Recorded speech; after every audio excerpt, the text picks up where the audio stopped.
Hi everyone, అందరూ ఎలా ఉన్నారు? నేనైతే చాలా బాగున్నాను. మీ అందరి కోసం ఈరోజు నేను మసాలా ఎలా ప్రిపేర్ చేయాలో చెప్తాను.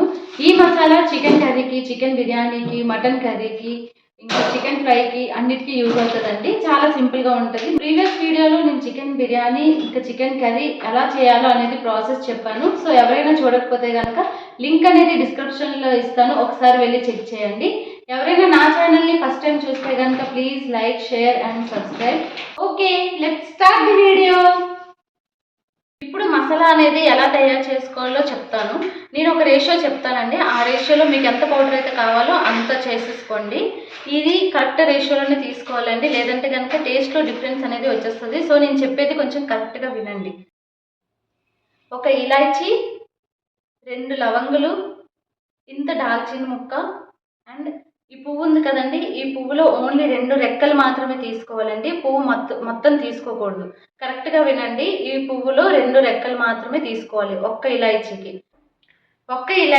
2 లవంగులు, 2 పువ్వు రెమ్మలు, ఒక చిన్న దాల్చిన మొక్క తీసుకోండి. ఈ రేషియోలో మీకు ఎంత పౌడర్ కావాలో అంత చేసేసుకోండి. ఇదిగోండి 15 ఇలాచీస్కి ఇదే రేషియోలో నేను ఇదంతా తీసుకున్నా.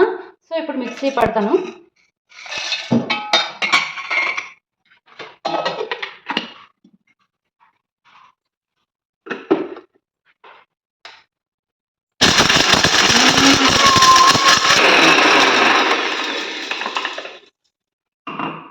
అయిపోయిందండి.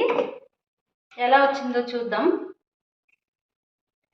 చూడండి, ఫైన్ పౌడర్ అయితే అయ్యింది.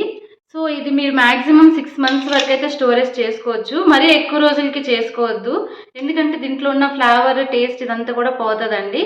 సో మ్యాక్సిమం 6 months వరకు అయితే చేసుకోవచ్చు. ఇది స్టోర్ చేసేటప్పుడు చాలా టైట్గా ఉండాలండి. కప్ అనేది ఏమాత్రం కొంచెం గాలి వెళ్ళినా సరే అంత టేస్ట్ అనేది రాదు. సో కంపల్సరీ ట్రై చేయండి, చాలా బాగా వస్తుంది. వీడియోని ఎండ్ వరకు చూసారు. Thank you so much. Please like, share and subscribe. Bye bye.